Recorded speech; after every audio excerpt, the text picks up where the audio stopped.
Bismillahirrahmanirrahim. Assalamualaikum warahmatullahi wabarakatuh. Selamat malam kawan-kawan sehobi dan juga pelanggan-pelanggan Prabu Farm yang kita banggakan dimanapun Anda berada. Semoga pada malam hari ini kita semua masih dianugerahi kesehatan, kebahagiaan, keberkahan, dan tentunya rezeki yang melimpah dari Allah Subhanahu wa Ta'ala. Amin ya Rabbal 'Alamin. Selalu saya awali seperti itu ya kawan-kawan, untuk bisa mendoakan semua kawan-kawan agar mendapatkan kebahagiaan di dunia maupun di akhirat. Karena pada intinya kita hidup yang utama itu ya, termasuk dalam dunia hobi ini kita dalam rangka menunjang kebahagiaan di dunia ya. Jadi doa itu yang paling utama saya sampaikan. Jadi mohon jangan bosen ya kalau melihat konten saya selalu berdoa dulu di depannya. Oke kawan-kawan, nah, untuk malam hari ini kebetulan saya pas longgar kok belum bisa tidur ya. Bikin konten-konten lagi yang bermanfaat ya kawan-kawan. Sekedar bagi ilmu apa yang pernah menjadi pengalaman saya tentang dunia hobi, dunia ternak ayam aduan ya. Jadi yang saya bagikan adalah pengalaman-pengalaman yang pernah saya lakukan. Dan apa ya, semua tentu saja masih sebatas teori ya kawan-kawan. Jadi di konten YouTube saya rasa tidak cuma saya, hampir semua YouTuber ayam hobi itu kontennya semua sebatas teori. Nah ini ada komen dari netizen. Nah, ini kita sampaikan ini di atas ini ya.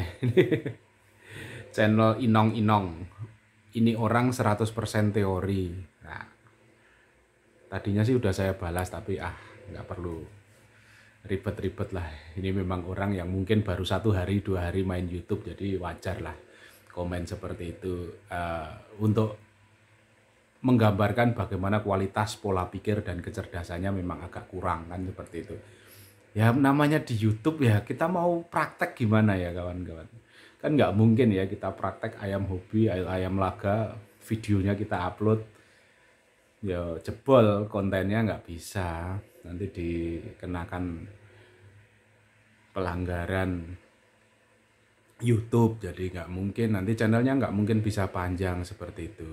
Jadi buat channel Inong Inong nanti belajar dulu cara cara kerja di konten YouTube itu seperti apa. Jadi untuk mempertahankan channel itu bagaimana.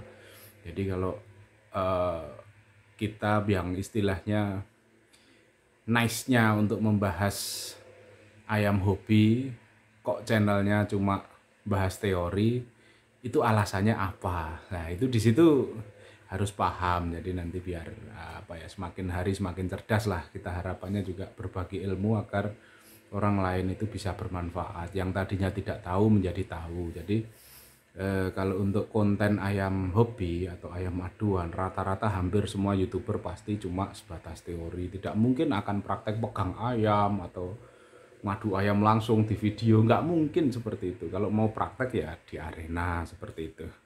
Oke, tidak usah perlu panjang lebar lah, hal yang seperti ini tidak perlu dibahas.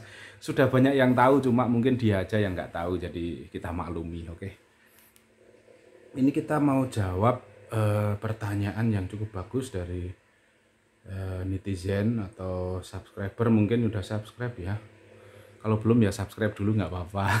Hitung-hitung dukung channel Prabu Farm.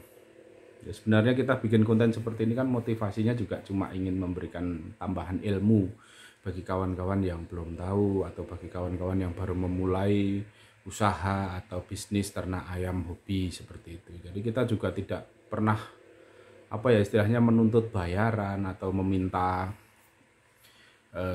transferan seperti itu juga tidak. Kita sukarela ya, istilahnya kita membagikan ilmu yang bermanfaat biar menjadi ilmu yang barokah, seperti itu aja. Jadi kalau memang ada yang merasa tidak cocok atau tidak berkenan di hati daripada komen yang istilahnya kurang baik, lebih baik tinggalkan aja, nggak usah subscribe, nggak usah ikuti, seperti itu lebih aman.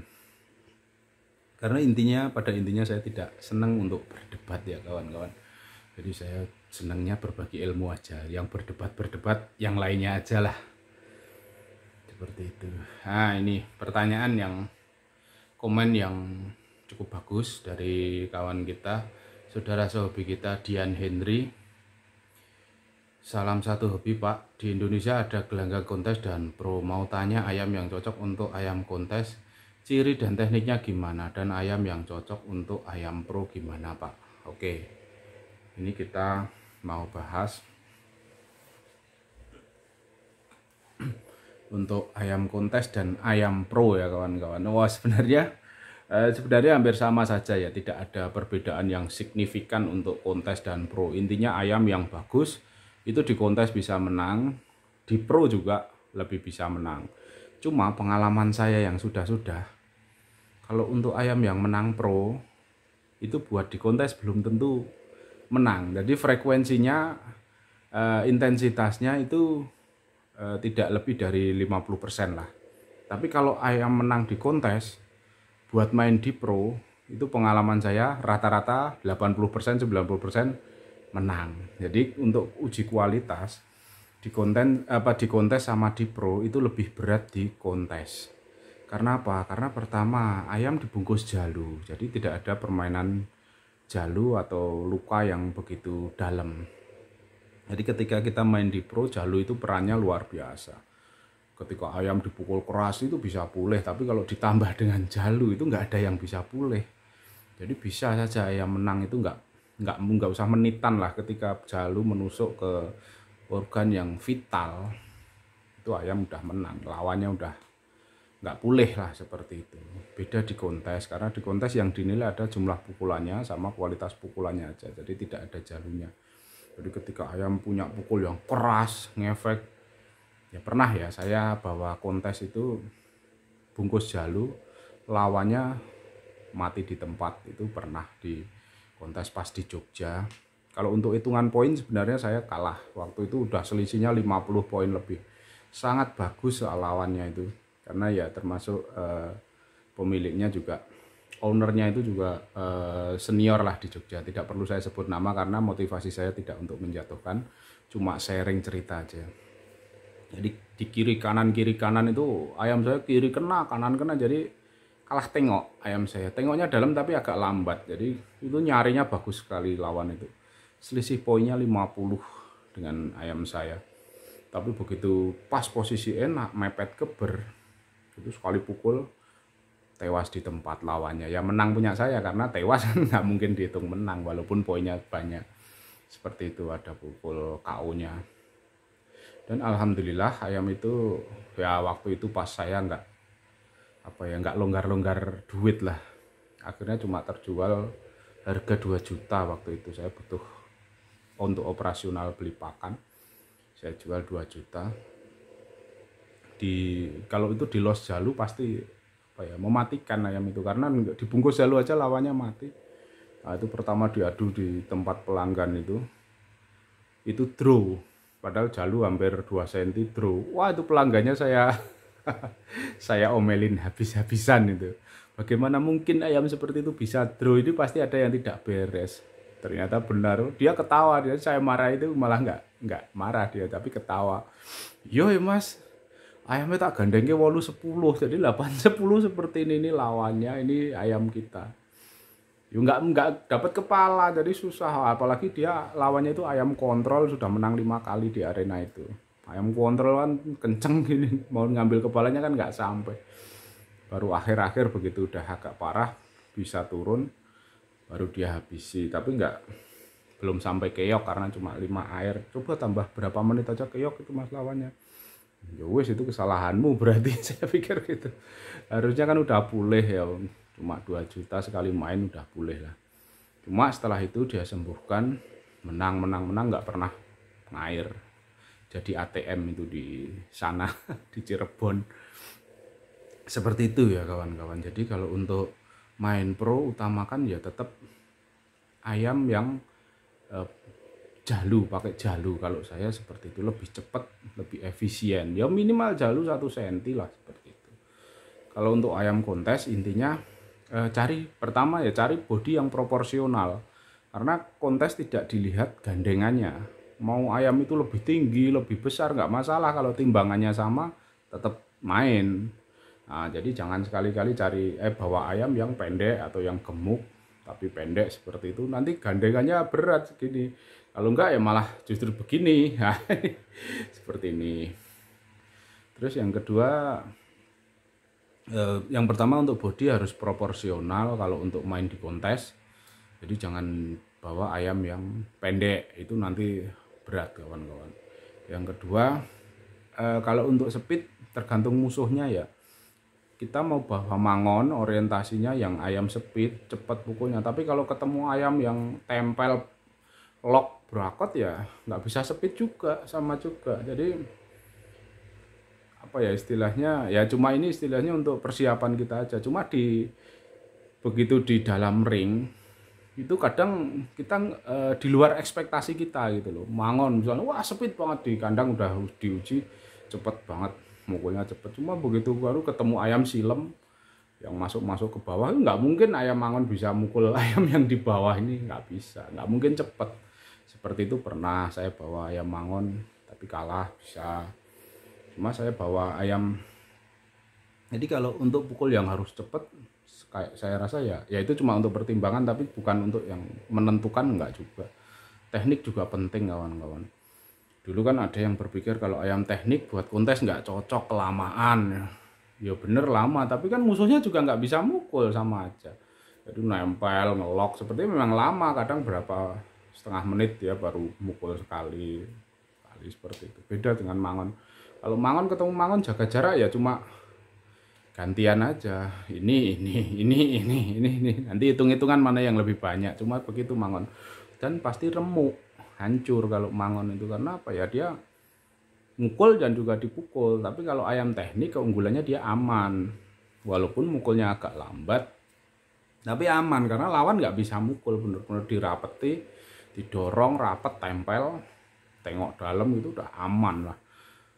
Dan kalau untuk ayam teknik sekarang untuk main kontes harus bisa patok punggung kawan-kawan. Jadi crossingan pakoi itu harus main. Jadi jangan cuma ayam yang tengok aja. Cari yang tengok yang nggak dapat kepala, punggung udah doyan mukul, wah itu cepat sekali. Untuk cari poin bagus. Seperti itu untuk kategori ayam kontes. Kalau saya lebih seneng, saya pribadi ya, mau diikuti monggo, enggak juga nggak apa-apa. Saya pribadi lebih seneng ayam teknik yang lock brakot. Itu buat nyari poinnya juga bagus, untuk nyari amannya juga bagus, karena ayam jarang sekali kena pukul. Seperti itu kawan-kawan. Tapi kalau kawan-kawan punya yang pama atau yang mangon dengan speed pukul yang bagus, di bawah juga nggak masalah. Cuma ya itu tadi seperti yang saya sampaikan, kadang di dalam ring tidak sesuai dengan ekspektasi kita, jangan kaget. Karena kita nggak bisa milih, kalau di kontes lawannya seperti apa kita nggak bisa milih, nggak bisa gandeng. Pokok timbangan sama ya udah main seperti itu. Beda dengan di arena. Maka dari itu kalau ayam yang biasa menang di kontes, di arena bisa saya pastikan 90-90% pasti menang juga. Tapi kalau ayam yang menang di arena dibawa ke kontes, itu frekuensi kemenangannya paling cuma sekitar 50-60% lah. Masih sulit sekali, karena apa ya, di arena biasa dia mungkin menang ayam nggak begitu bagus tekniknya, cuma bangkok kontrol gini aja, tapi sekali pukul keras atau pakai jalu seperti itu di arena masih kepake, masih menang. Tapi kalau di kontes, nah ini 5 menit sekali, ini udah mukul 30 kali ya kalah kan, seperti itu. Jadi untuk seleksi ayam di kontes itu lebih berat. Kalau untuk di arena masih oke lah. Saya kalau di arena untuk terakhir main ayam, saya justru nggak main yang ayam bagus. Justru saya senang main ayam yang teknik ke bawah tapi banter. Kita rawatannya rawat gerit atau kliternya cepet. Jadi dia langkahnya kenceng ke bawah ini, tapi kenceng. Jadi begitu diambil ini juga dia lari, ayamnya nggak begitu, mukulnya nggak begitu telak juga. Kenapa saya bawa ayam yang seperti itu? Pertama, kalau untuk ayam yang tekniknya seperti itu pasti asor, diasorkan. Ya ini yang tahu-tahu aja, bukan saya mau berbagi ilmu perjudian lagi ya. Insya Allah saya menghindari itu. Ya ini cuma sebatas intermezzo aja ya. Jadi kalau asor itu istilahnya sama-sama kita modal 1 juta. Kalau main ayam unggul 1 juta berapa sih? Ibarat kadang ada yang 1.100, ada yang 1.200 ya untuk masuknya. Kadang 1.200 itu dapatnya kan 2.000. Itu cuma dapat berarti kan 800.000. Menangnya cuma seperti itu kalau ayam unggul. Kalau mau main pinggiran kita juga harus kasih kelipatan. Tapi beda dengan ayam asor. Mainnya yang kecil aja, 500, main 500-an seperti itu. Tapi pinggirannya kita yang tambahannya, waduh, diapit lah, di 3 kali lipat lah. Jadi kita kadang modal 1 juta menangnya bisa 5 juta seperti itu. Tapi ya pastikan dulu kawan-kawan punya jantung yang sehat. Kalau untuk main asoran ya namanya ayam asor, istilahnya taruhannya dilipati ya pasti dipukuli kan, seperti itu. Harus kuat jantungnya. Karena ya pas tiap kali lawan mukul kan kita pasti printing seperti itu ya. Nah itu kira-kira bisa pulih enggak. Jadi kalau untuk main ayam asoran paling enggak punya ayam yang bisa pukul sekali jadi. Jadi mungkin awal-awal dipukuli nggak masalah, tapi harus tadah harus kuat gitu. Harus keras bener-bener ayam yang udah trennya udah lot, udah kenceng. Itu baru main buat asoran nggak apa-apa. Dipukuli kuat, harus kuat. Dan usahakan kalau main ayam asoran jangan main jalu panjang. Ayam main di bawah kena jalu panjang sekali ya udah tewas. Jadi main yang jalu pendek-pendek aja. Nah, itu kira-kira dipukuli 10 kali baru balas sekali cegrek gitu, tapi wow, efeknya bagus. Nanti jual kepala lagi, kena pukul kecil-kecil lagi nggak apa-apa. Memang ya karakter ayam asor seperti itu. Tapi ketika punya balasan sekali jadi jebret, yang unggul tahu-tahu geledak seperti itu lumayan sekali buat cari duit. Jadi kalau untuk teknik di arena pro ya khususnya kawan-kawan, saya udah nggak begitu tertarik kalau untuk bawa ayam yang bagus. Jadi level saya udah sampai ke situ ya kawan-kawan. Jadi kalau main di arena pro saya benar-benar mau cari duit. Jadi saya bawanya ayam yang kurang-kurang bagus seperti itu. Maksudnya tekniknya ya, tapi pukulannya yang mematikan seperti itu. Jadi buat nyari T-nya, pinggirannya itu waduh dapat banyak.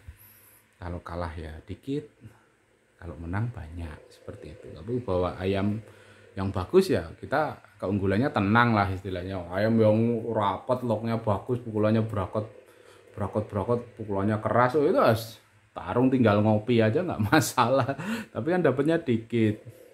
Kalau ayam yang asor ya itu bisa dapat banyak, walaupun ya senam jantung. Ini sekedar intermezzo ya kawan-kawan, saya istilahnya nggak pernah mengajarkan untuk ilmu perjudian. Jangan sampai lah, kalau bisa jangan sampai. Saya ajarkan untuk ilmu ternak aja. Oke, udah terlalu panjang, ini udah 18 menit. Kira-kira begitu ya, saudara Sobi yang tadi bertanya. Untuk bawa ayam yang ke kontes, utamakan yang posturnya bagus, speed pukulnya bagus, tekniknya bagus. Jadi memang ya istilahnya ayam qualified kalau untuk kontes, karena kita nggak pernah tahu gandengan yang kita hadapi ayam yang seperti apa, lebih tinggi kah, lebih besar kah, atau kalah besar atau kalah tinggi. Ayam mangon, ayam teknik kita nggak pernah tahu, karena kita digandengkan berdasarkan timbangan saja. Beda sama arena pro, kita bisa milih, wah ini mangon nih, ayam saya kalau sama mangon kalah speednya, kalah rapat, jadi bisa dihindari seperti itu. Nanti gandengan cari yang sama-sama bangkok atau yang sama-sama yang kira-kira ayamnya kurang pinter, seperti itu bisa kita milih di arena. Tapi kalau di kontes nggak bisa. Jadi untuk ayam yang menang di kontes, insya Allah kalau dimainkan di arena pro, kemungkinan menangnya akan lebih tinggi. Tapi kalau dimenang di arena pro buat main di kontes, belum tentu seperti itu. Oke, semoga bermanfaat, memberikan gambaran, tambahan ilmu. Salah-salah kata saya mohon maaf. Jadi mohon maaf ya kalau konten saya cuma teori aja. Yang pengen praktek, silahkan ke arena langsung atau ke channel lain yang mungkin sudah upload ayam praktek ayam tarung. Mungkin ada ya YouTuber yang nggak begitu cerdas mungkin. Tapi kalau saya nggak mungkin. Saya masih tetap sebatas teori-teori seperti itu yang saya sampaikan. Apa yang pernah menjadi pengalaman saya sampaikan seperti itu. Oke, cukup sekian. Wabillahi taufiq wal hidayah. Wassalamualaikum warahmatullahi wabarakatuh. Salam sukses untuk kita semua.